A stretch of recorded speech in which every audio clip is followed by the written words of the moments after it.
Hey everyone, my name is Phil Stamper. Today on The Hot Mess, it's kind of like Hulk Smash! Why? Because it's a battle of just who is a little madder this week. Is it McDonald's or McDonald McNugget Meltdown Lady Latricia Goodman? Is it Michael Steele or Rush Limbaugh in political battles inside the Republican Party? Or is it just some random guy? No, seriously, this is It's Just Some Random Guy, pictured here with It's Just Some Random Girl. You can check out his link up here over in the more information section, who does a very popular series of webisodes that do parodies of different superheroes, including an ongoing series called I'm a Marvel, I'm a DC, that this week featured Wolverine and Rorschach from the Watchmen. Of course, Watchmen just hit our theaters today, and X-Men Origins Wolverine hits our theaters next week. And there was a conversation between the two that left Rorschach questioning Wolverine's sexuality, and Wolverine completely threatening to eviscerate Rorschach. That's right, I busted out the word eviscerate. That left Wolverine as the big old hot mess, and this is why, in Rorschach's own words. Unlike the first three X-Men movie, the solo adventure of Wolverine is completely about him. Unlike the first three X-Men movies. And that if you were expecting a movie that was all about blood, guts, gore, violence, military conspiracy, and governmental cover-up, it's not the Weapon X program you should be looking out for. It's the very dark-hearted side of the Watchmen. Make sure you pay attention and watch it. I'm sorry, Wolverine. You are the big old hot mess, but I'm not done with Watchmen because they're not the only big release this week. Also being released is Halo Wars, an ongoing, continuing part of the Halo universe game series. So you have one of the most celebrated graphic novels of all time being turned into a movie, and you have one of the most celebrated video game series of all time coming out with a brand new release going head to head. And here's where some interesting pieces come up, because in the pre-production and during the production of Watchmen, there was a lot of uproar from fans that, oh, you're going to make it a movie, you're going to ruin the book. This is the unfilmable comic and the unfilmable book. There's no way you can make it into a good movie without destroying the book. And on top of that, they changed the ending. Well, then filmgoers went, oh, it's too much like the comic book. There wasn't any surprises, and they had long, drawn-out dialogue pieces that just seemed long and boring. And even though the excitement of the director was supposed to come out, it really didn't. Meanwhile, Halo Wars, it's not a sequel. It's a prequel to the universe, adding more of the backstory to the Marvel universe and kind of where and how everything got to the point it did in the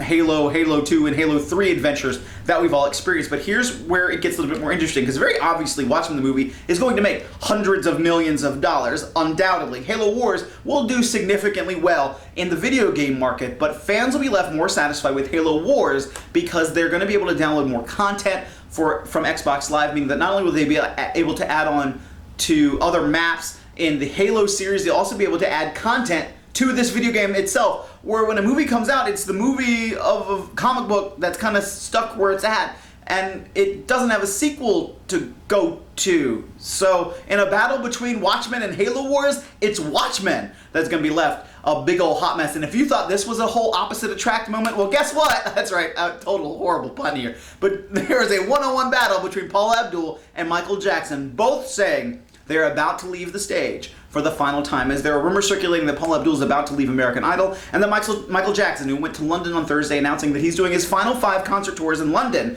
later this year. So in a battle between Michael Jackson and Paula Abdul, just who is the hot mess in this situation? It's Paula Abdul. Why? Yes, I know, a little bit of surprise, but let's admit it, they're both a little freaky at times. Paula Abdul has definitely had her unfair share of moments on American Idol, with rumors circulating that she is about to leave with a brand new 4th judge that's being geared to replace Paula, apparently, and with Paula giving little snide looks and really bad nonverbals that she does not want that 4th judge there. It's Paula that's left the hot mess, because when Paula leaves the stage of American Idol, where does she go? Michael Jackson will forever be known as the king of pop.